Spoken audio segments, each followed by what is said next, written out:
I think I might be the reason my neighbor unalived himself. Big yikes, in other words. So this happened right before lockdown. I got a cute studio apartment downtown, walking distance from my job. It was an old concrete building with great soundproofing. It was a low-income building, mostly small families and single blue-collar folks. Well, the guy to my left was a guitar player. Talented. Every now and then he'd suddenly start noodling away at high volume, enough to be like loud music in my own apartment loud, which was crazy given that I never heard a peep from any other unit. He was really good though, so I ignored it, until a Wednesday night at 3 a.m. Suddenly he starts rocking out so hard it's like a concert just started. I waited a bit and then went out to the hallway, had to wait until a break in the jam for him to even hear me knocking at the door. He apologized and I thanked him and everything was cool. Cut to a couple weeks later and he starts up again, only I'm sick in bed with the flu so I don't do anything. Well, soon I start hearing somebody else banging on his door, so hard that my dishes are rattling, because again a normal door knock cannot be heard over the music.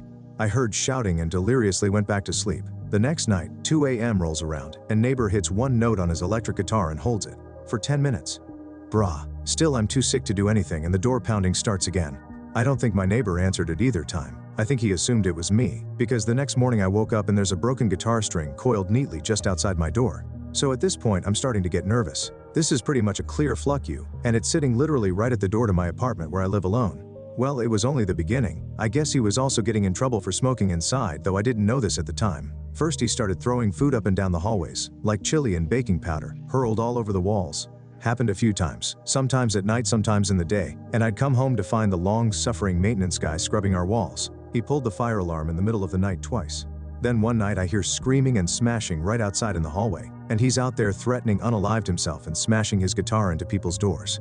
So okay, that's the point where I called the cops, I admit it. Is calling the police on mentally unwell people a great idea? Nope. But he's out there screaming and smashing a guitar into my door, and that's right around where I draw the line.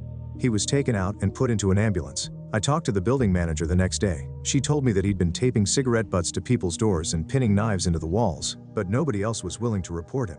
It was COVID by then and evictions were nearly impossible. And then a couple nights later I heard more crashing. I waited till it stopped and investigated. He'd thrown a bunch of furniture down the stairwell.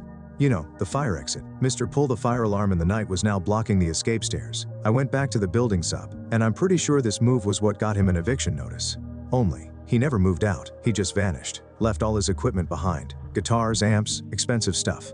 I came home one day to find the staff clearing it all out.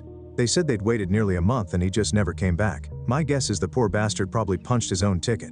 I can't imagine any other scenario that makes sense. And it's super fucked up because on one hand, that's a goddamn tragedy and incredibly sad, and he deserves support and for a system that has more options than police during a crisis. On the other hand, I'm not going to sit by and say nothing while somebody literally endangers and harasses his neighbors, especially if his complaints are, why can't I keep smoking in the house and playing concert volume? Guitar in the middle of the night.